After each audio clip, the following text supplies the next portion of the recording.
The UK's so poor. Yeah. The thing about the UK, though, at the moment is it's in a genuine living crisis.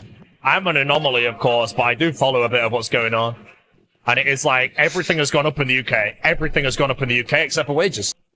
So now, if there are people out there that potentially are struggling, let's just say, their rents are higher and all that shit, but now they're going to lose 20% of their money on like 7,000 difference. You can see from anywhere though, couldn't you go live somewhere with extremely low taxes? Technically yes, but my life is where I live. If my accountant ever says it would be worth me going elsewhere, I would listen to my accountant, but that's the only one. Now, I've not given him the idea. I don't know if I meant to ask. If I went to my accountant and I said to him, is it worth me moving to like the Isle of Man or wherever the hell tax havens are in the UK? And he said yes, my accountant says yes, I would probably consider it. But until then, no. My accountant knows what he's talking about, so if he's there like, bro, just do this. I'm like, if you want to feel like you're living with low taxes, come to Spain for a few months. Why, is it cheap there or expensive? Unless you mean the Spain tax, because I know Denmark's like the highest. Denmark's like 45% or some shit. Spain's at 54%. It's wild to me, bro, that like in some countries, the UK's not this. Well, let's say the UK's 40% over 50 grand, right? If you earn 50 grand in the UK, you probably pocket after tax 40 grand, something like that, maybe. No, wait. Yeah, something like that. Something like 38, is it 38? You pocket that much after tax.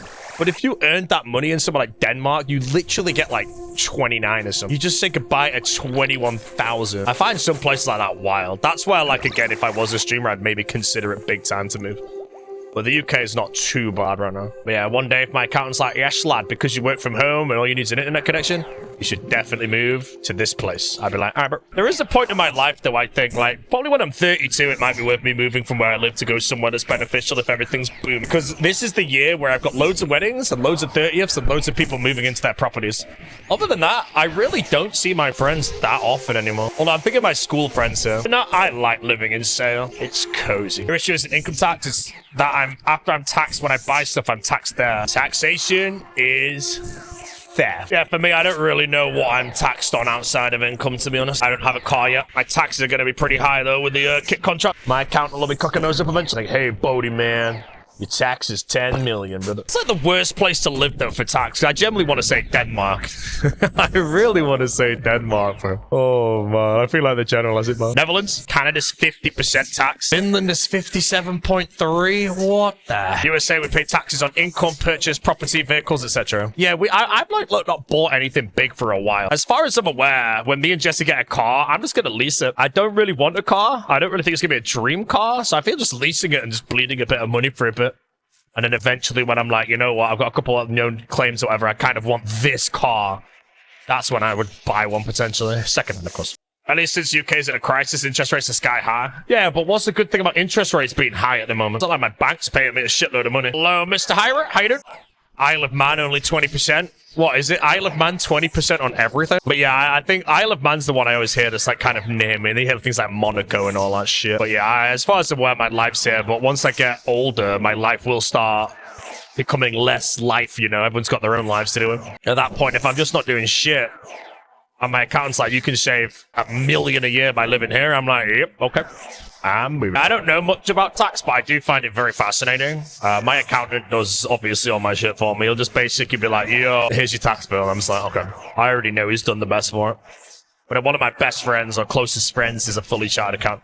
So I love asking him questions as well. Other than that, apparently one of the best things you can do with your money is a pension. I feel a lot of people don't like the idea of a pension. People in the chat, maybe. Because you genuinely lock away money you can't touch for 30 years or some shit. And that's why people maybe don't get them. But I've got mine because, well, my dad told me to get it, so. People are struggling to pay rent, let alone contribute extra to a pension.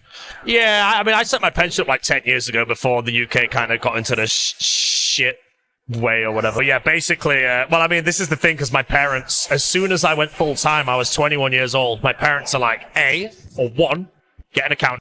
2, try and buy a property or something, or whatever, because you have the money. And 3 was get a pension.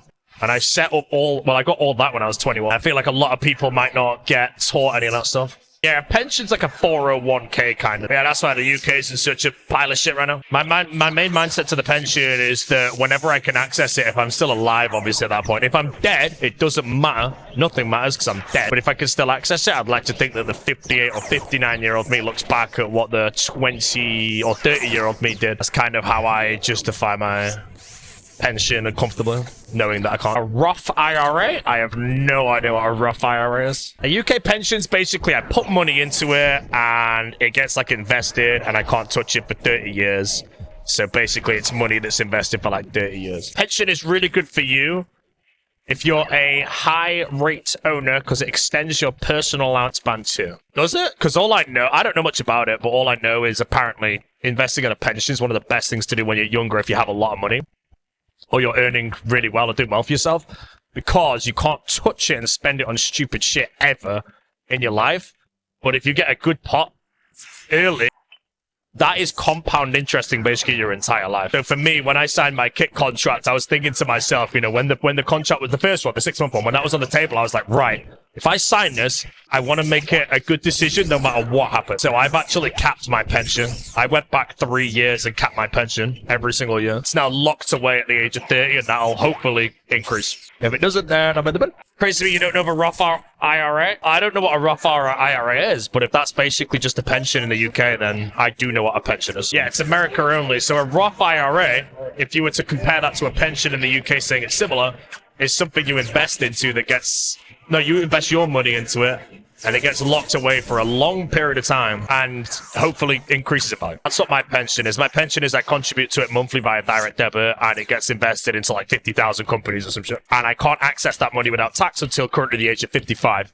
By the time I'm 55, it'll probably be 58 or 59, so. Fixing my 20k ISA allowance? Yeah, I do 1,500 a month for 18,000 based on the 11% return on investment that can be out there, which would put it at 19.8. But we still streaming at 59? I don't know if I'll still be streaming at 59, but I'd like to think for the rest of my life, if I'm ever like, I have a bit of time, I just blast the stream on. I don't know what life will be like at 59. I have a feeling, though, that I could just turn the stream on and have a sip of whiskey and a cigar or some shit.